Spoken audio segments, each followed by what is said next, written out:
And now we're killing it on number 4. What is it? The diagram shows an energy profile. So here we are doing the energy profile diagram. They said, is this reaction endothermic or exothermic? So here we can see that these are our reactants and our products have more energy than the reactants. So that means this reaction is taking in energy because it is not losing.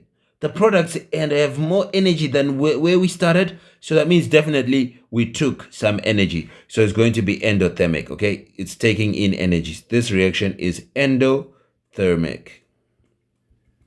Then we go II, redraw and label it. So let's redraw and let's label it fully.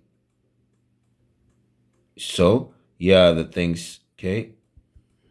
So here I'm going to have, I know that from here to this, I can put it inside here. I can put it outside here. Okay, let me say here are the reactants. And then here are my products. Then I can say that from here to the top of the mountain, which I'm going to put it, okay? I'm going to put it by a dotted line to show the top nicely. I didn't do it properly there.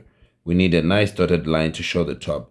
From here to the top is going to be the EA forward, okay? The forward activation energy. Then from here to the top of the mountain like this, it's going to be the EA reverse, going to be the reverse, okay? And then between these two here, between these two, this is going to be your delta H. Your delta H. Remember to label E, and then here you put all your units. Okay? And here is going to be your thing. And I'm sure that I've put everything. Is there anything I've left here to say this is the transition state?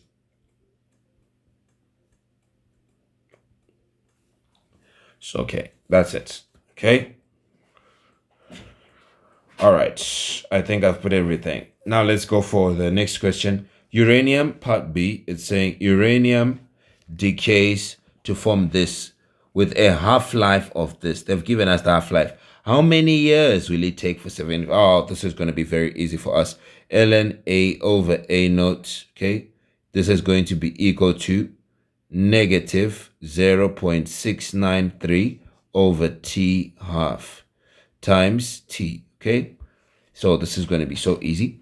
Now, if I take this fraction to the other side, which was multiplying, I'll just have ln A over A naught times T half over negative 0.693 is equal to T. So let's go. It's going to be ln. What's the final? What is the final?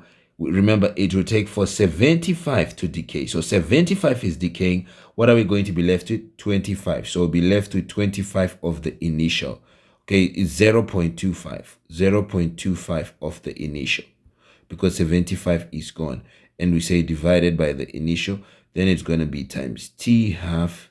What is our half-life?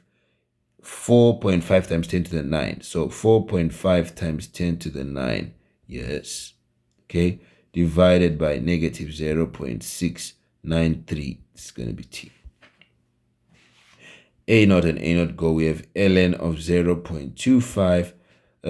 We have the stuff. Okay. Times 4.5 times 10 to the power 9. And this is going to be divided by negative 0.693, which is going to be. Okay, this is what is happening, and then I can be able to find the time T. So easy. So let's punch in the calculator and let's see what the time T is going to be. Because we already have the half-life, we don't need to look for it. We're just going to use it in the formula and find our time T. Let's get it. All right, so here we'll get our time as 9.0011001 giga. So it's going to be 9.0 times 10 to the power of 9. Okay, 9.0 times 10 to the power of 9 years, which is very, very realistic because 4.5 times 10 to the power of 9 was the time it took for half-life. Okay, now for 75% of aluminium, which so is of uranium, is going to take 9.0 times 10 to the power of 9 years. And that is going to be a solution for this one. Let's see for part C. You forgive me, I'm using a cell phone calculator. If I actually make a calculation mistake, you can forgive me. Calculate the rates. Okay, let's do this part in its own video. Bye for now.